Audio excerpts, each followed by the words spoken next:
Hi అండి, welcome to my channel. ఈరోజు మనం బగారా రైస్ మటన్ కర్రీ తయారు చేసుకుందామండి. నేనైతే ఒక హాఫ్ కేజీ మటన్ తీసుకున్నాను.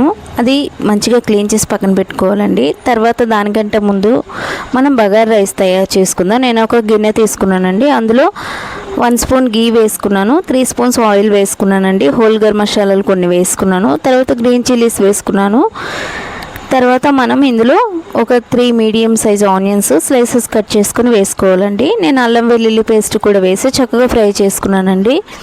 నేను చూపిస్తున్న విధానంలో మీరు చూడండి. ఇది చక్కగా ఫ్రై చేసుకోవాలి. ఫ్రై చేసుకున్న తర్వాత సిమ్లో పెట్టి మనం ఫ్రై చేసుకోవాలండి, ఎందుకంటే మాడిపోతుంది. మనం చక్కగా కలుపుతూ ఫ్రై చేసుకోవాలి. అందులో నేను కొంచెం షాజీరా వేసుకున్నాను, 4 ఇలాచీ కూడా వేసుకొని చక్కగా ఫ్రై చేసుకున్నానండి. ఫ్రై చేసుకున్న తర్వాత మనం అందులో కొంచెం పుదీనా కూడా వేసుకుందామండి. చాలా బాగుంటుంది పుదీనా ఫ్లేవర్. మనం కొంచెం ఎక్కువే వేసుకోవచ్చు ఉంటే కనుక. నేను వేసుకున్నాను. అది వేసుకున్న తర్వాత మిక్స్ చేసి చక్కగా మంచిగా ఫ్రై చేసి పక్కన పెట్టుకున్నానండి. ఫ్రై అయిన తర్వాత మనము ఇందులో మనం బగారా రైస్కి సరిపడా వాటర్ కూడా వేసుకోవాలి. నేను 3 గ్లాస్ తీసుకున్నానండి. 4 గ్లాస్ వాటర్ వేసుకున్నాను. బాస్మతి రైస్ తీసుకున్నాను, అందు గురించే నేను అంతే వాటర్ వేసాను. సాల్ట్ వేసి మూత పెట్టి కాసేపు మరగాలండి. మరగచ్చు, మరగకపోవచ్చు. రైస్ అయితే మనం కొంచెం అది వేడైన తర్వాత మనం రైస్ వేసుకోవచ్చు. రైస్ వేసుకున్న తర్వాత మూత పెట్టి కాసేపు సిమ్లో పెడితే అది రైస్లో అయిపోతుంది. చక్కగా నేను చూపిస్తున్న విధానంలో చూడండి. కాసేపటికి 75% కుక్ అయిపోయిందండి. కుక్ అయిన తర్వాత నేను ఒక 2 స్పూన్స్ గీ వేసుకున్నాను పైన. రైస్ చాలా బాగా వస్తుంది. చక్కగా అది గీ వేసుకొని మనం కలుపుతూ ఉండాలి. కలిపిన తర్వాత మనం మూత పెట్టి సిమ్లో పెట్టేటప్పుడు నార్మల్ అయిపోతుందండి. బగారా రైస్లా చక్కగా వచ్చేస్తుంది. దాని తర్వాత మనం ఇప్పుడు మటన్ కర్రీ తయారు చేసుకుందాము. మటన్ తీసుకున్నానండి. నేను చక్కగా క్లీన్ చేసి ప్యాన్లో వేసుకున్నాను. అందులో కొంచెం ఆయిల్ వేసుకోవాలి.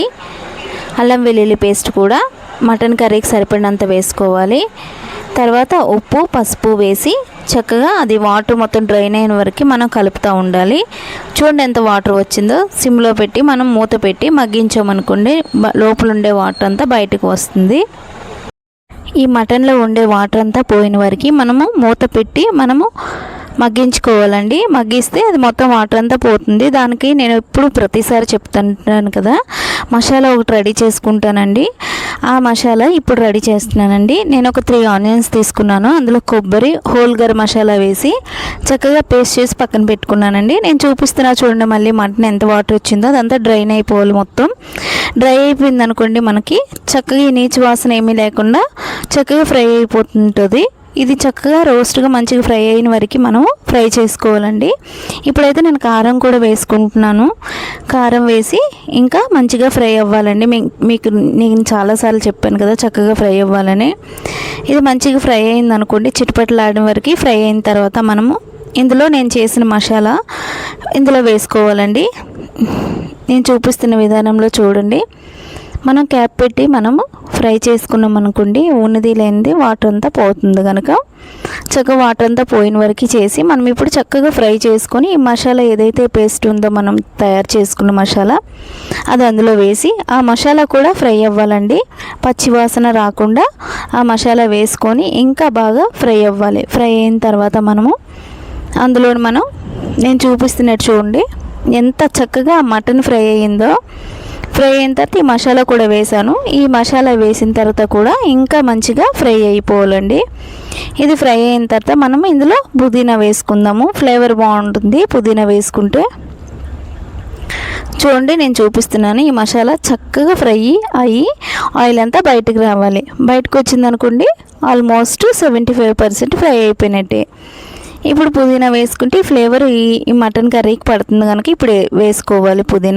పుదీనా వేసుకొని ఇంకా కాసేపు ఫ్రై అయిన తర్వాత నేనైతే ఇందులో ఉడకడం టైం ఎక్కువ పడుతుంది, అందు గురించి నేను కుక్కర్లో ట్రాన్స్ఫర్ చేసుకుంటున్నానండి. ఈ కుక్కర్లో వేసుకున్న తర్వాత ఇందులో మటన్ ఫ్రై అయింది కనుక ఈ కుక్కర్లో వేసుకొని ఈ కర్రీకి మనకి ఎంత గ్రేవీ కావాలో అంత వాటర్ వేసుకోవాలండి. వాటర్ వేసుకున్న తర్వాత మిక్స్ చేసుకొని విజిల్ పెట్టుకోవాలండి. హైలో ఒక విజిల్ పెట్టుకోవాలి. తర్వాత సిమ్లో 2 విజిల్స్ పెట్టామనుకోండి చక్కగా అది కుక్ అయిపోతుందండి మటన్. చూడండి ఇప్పుడు మనం క్యాప్ పెట్టలే. ఇప్పుడు క్యాప్ పెట్టి ఉడికి పెట్టుకుందామండి. ఇప్పుడు చూపిస్తున్న విధానంలో 3 విజిల్స్ అయిపోయాక ఇంత గ్రేవీ వచ్చిందండి. నాకు అంత గ్రేవీ వద్దు కనుక నేను ఇంకా కుక్ చేస్తున్నాను, క్యాప్ పెట్టట్లేదు నార్మల్గా. ఇప్పుడు నాకు ఇంత గ్రేవీ వచ్చిన వరకు కుక్ చేసిన తర్వాత ఇందులో కొత్తిమీర వేసుకొని సర్వ్ చేసుకోవడమేనండి. బగారా రైస్తో మటన్ కర్రీ మీకు నచ్చినట్లయితే ట్రై చేయండి, లైక్ చేయండి, షేర్ చేయండి, సబ్స్క్రైబ్ చేసుకోండి. ఇంకేమైనా రెసిపీస్ కావాలో నాకు కామెంట్స్లో అడగండి. నా వీడియోస్ ఎట్లా ఉన్నాయో కామెంట్స్లో తెలియజేయండి.